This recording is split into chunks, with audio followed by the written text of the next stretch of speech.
Գեղարքունիքի մարզը ամենաակտիվն է այս մարզաձևում թիավարության մեջ։ Որը Գեղարքունիքի մարզը։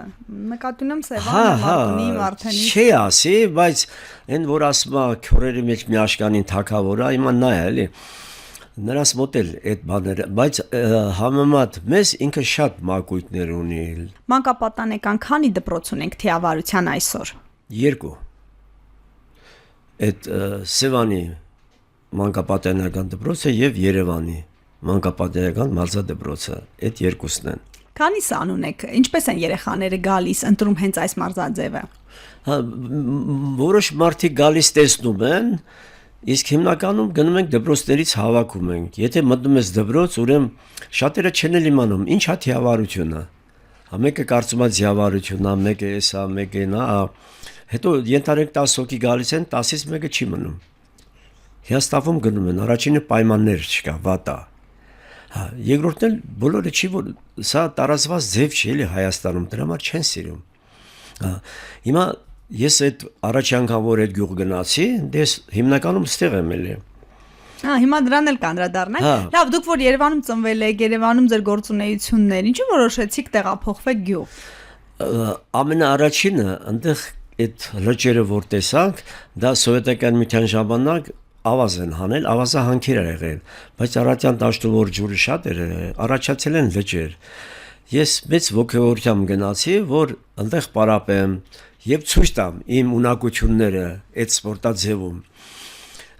Առաջի տարին մի քանի հատ մագույգներ տարանք էլի։ Կային, հələ այս նոր ձևի մագույգներ դեռ չկային։ Ամբողջ աշխարհում չկար, այդ հներներ, բաներ դրանցով։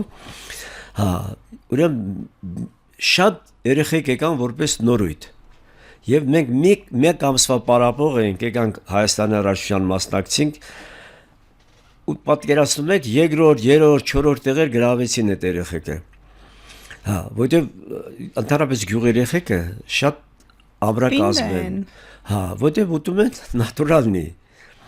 Դե կատնա, մածունա, հայաթից այդ մերքերն են բանը։ Հետո ներառված են, գրկված են գյուղատնտեսական աշխատանքներում, ծառ են մագլցում, հեծանիվ են քշում ի վերջո։ Հիմա իմ մոտ երկու եղբայր են գալիս, մեկը 8 տարեկան, մեկը 11 տարեկան։ Ուրեմն մի երկու չեկան, ասինչ եղե, բասպա պապային օգնում ենք, պապան տրակտոր ունի, խոտ են հնձում, ուրեմն այն 8 տարեկանը տրակտորն ակշում։ Պատկերացնում եք, 11 տարեկանը այդ ոնց է կոչվում այդ ոչ գրուզավիկի վրա է, հիմա պապան տալիս է խոտը, նա դարսում է, տեսեք այդ տարիքում, բայց դա էլի ֆիզիկական է, դրանք շատ ուժեղ երեխեք են,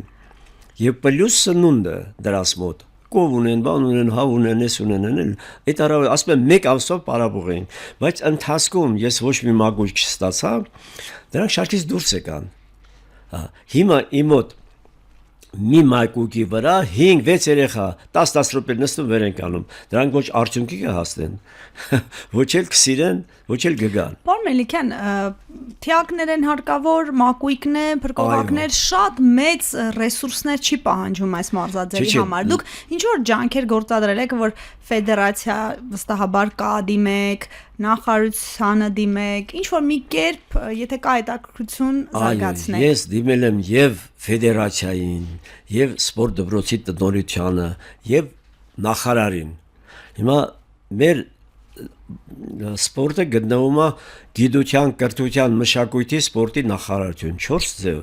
Հիմա նախարարը չի կարող զբաղվել սրանցով, բայց նախարարին պետք է մատուցեն, հասկացնեն, ասեն։ Ենթադրենք մի մագույկը կարա 10-15 տարի օգտագործես։ Ենթադրենք 3000 եվրո տաս, բայց 15 տարվա համար եվրոն շատ չի։ Բայց կան ավելի էժաններ։ Հիմա Վրաստանը արտադրում է $700, որ շատ էժան է։ Մի ուրիշ տեղ, հետո Եվրոպայից կարող են նրանք ձրիել բերել։ Իրանց մոտ սենց է սպորտ կլուբները, ենթադրենք 2-3 տարին մեկ այդ լոտկեքը տալիս են ինչ որ, ասես մեր նման պետությանն են, Աֆրիկայա, ես իմ Հնդկաստանա բանա, բայց կազմակերպիչ չկա։ Հասկանում եք, բայց բերելը պետք է մենք մեր հաշվին բերենք։ Պարոն Մելիքյան, ինձ հետաքրքիր է հետևյալը, դուք ավագ սերնդի մարզիչներից եք ոնց որ միջին սերունդը, որ ձեզ պիտի որ փոխարինի կամ արդեն փոխարինում է, իրենք արդյոք նախանձախնդիր են։ Չէ, հիմա միջին սերունդ չկա, ասեմ։ Մեր ժամանակ, այսինքն ես կարողացա ֆիզկուլտ ինստիտուտում բացել բաժին։ Իհարկե իմասելով չէր, բայց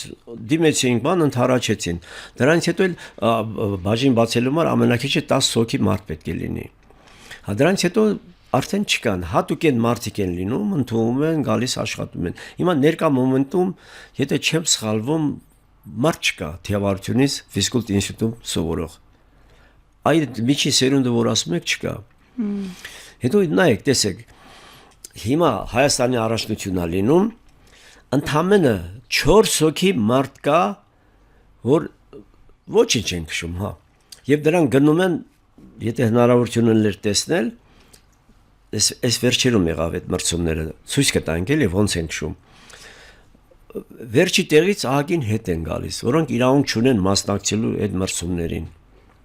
Բայց ես նայեցի մինչև մեր հանդիպումը 2023 թվականին, ոնց որ թիավարության Հայաստանի հավաքականը կամ անհատներ կային, որ լավագույն տասնյակում էին եղել։ Չէ, ես էլ եմ ասում, այդ տասնյակը մի քիչ հարաբերական է։ Եթե ընդամենը 10 հոգի, ասեմ ինչի է այդ ձևի հավաքում, ենթարենք մասնակցում է մի 40 պետություն, ունես չի որ 2-3 պետություն է, բայց հիմա մի քիչ ուրիշ է։ Այն ժամանակ ենթարենք կոմանդա լրիվ թիմը պետք է մասնակցել։ Այսքան ձևով կազմում էր մի 20-30 հոգի մատ, բայց հիմա մի հոգի ունես, կարող ես մի հոգով մասնակցել։ Հիմա ենթարենք վերցնենք sense, բայդարկա մեկ տեղանոց։ Ենթարենք Հունաստանը չի բերել, մյուսը չի բերել, այս չի բերել, հավաքում է 10 հոգի ընդամենը։ Հա, հիմա այդ 10-ից դու որ գաս 10-րդ տեղը, նշանակում աշխարհում եկել ես 10-րդ տեղը, բայց մասնագետների համար դա վերջի տեղը նշանակում եւ արդյունք չունի։ Իսկ ակադեմիական թիավարություն դա ունի 1, 2, 4 եւ 8 տեղ։ Դրանց մոտ ընդհանրապես շատ քիչ է։ Լինում է 2-3 հոգի կանգնում են ստարտ։ Հիմա մեզից եթե մեկը կանգնա, երրորդն է, գալու է 4-րդը։ Ու գալի ասում է ես 4-րդն եմ բերել աշխարհում։ Ֆակտիսկի այտենց է, բայց դա արդյունք չի էլի։ Հիմա մենք էլ ես էլ հիմա գնամ կանգնեմ, վերջի տեղը գամ, կասեմ բանա։ Հիմա այդ 8-րդը որ դուք ասում եք, 8-րդը որ եկել են, ընդհանրապես եղել է 8 լոդկա։ Նու տարբեր պետություններից եւ այդ միակույն էլ որ գրել են ված չի։ Ասեմ, էլի արդյունք էլի։ Ուրեմն այս մարզաձևով զբաղվել եմ 1959 թվականից։ Մի երկար անցած դար։ Հա, մի դար առաջ։ Հա, եւ մինչև հիմա ես այդ սպորտաձևով եմ անցել ենք շատ բարդություններով, շատ բարդ ճանապարհներով, բանով հասել ենք սրան։ Ոնց ընտրեցիք դուք հենց թիավարությունը։ Հա, դպրոցում ես սովորել եմ բանում, ուրեմն Զեյթունի Հակոբ Պարոնյան անվան համար 59 դպրոցում։ Մարզիչը եկավ, իմ մարզիչը Անթարամյան Պողոս էր, ամերիկահայ էր եւ նորից հետ գնաց Ամերիկա։ Դպրոցում հայտարարություն արեց, գնացի ես հենց առաջի հայացքի սիրեցի սա, որովհետեւ մինչև այդ պարապել եմ բշամարտություն, ես չէի սիրում դա։ Մարզիչը շատ խնդրեց, որ մնամ, լավ արդյունքներ ցույց կտամ, բայց ես ընտրեցի թիավարությունը։ Ստեղ էլ բան ունեցա հաջողություն, սովետական միության չեմպիոն եմ դարձել երիտասարդների մեջ բան, բայց այս սպորտաձևը ենթադրենք բան շատ ջրային պետք է լինի, իսկ Հայաստանը ջրային ռեսուրսների զուրկ է։ Իմ ժամանակ պարապում ենք միան այս Թողմա գյուլում, հիմա Վարդավառ լիճ ենք ասում։ Հա, Վարդավառ լիճ է, հիմա բայց կոչվում է բանը Լեոնի այգի։ Այնտեղ շատ վատ էր պայմանը, լիքը մամուռներ կային բան, հետո բացվեց Երևանյան լիճը։ Ոնց հետո բացվեց։ Եմաղ չկար, դա էլա սարքում էին։ Այն ժամանակ դա չկար, իսկ դե լրիվ մամուռներ էին, հնարավոր չէր։ Սես բգգտվեք բան ենք անում, մենք հա որ գալիս ենք, էլի սիրում ենք։ Հետո դրանից հետո ձգներ բերին,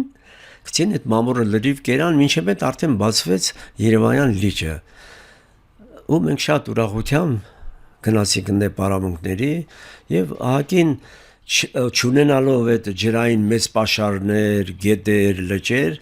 մենք այդ պայմաններում էլի ունեցել ենք սովետական միության չեմպիոն ենք տվել, աղջիկ կար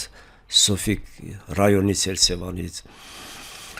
դեռ կար Թոմ Հակոբյան,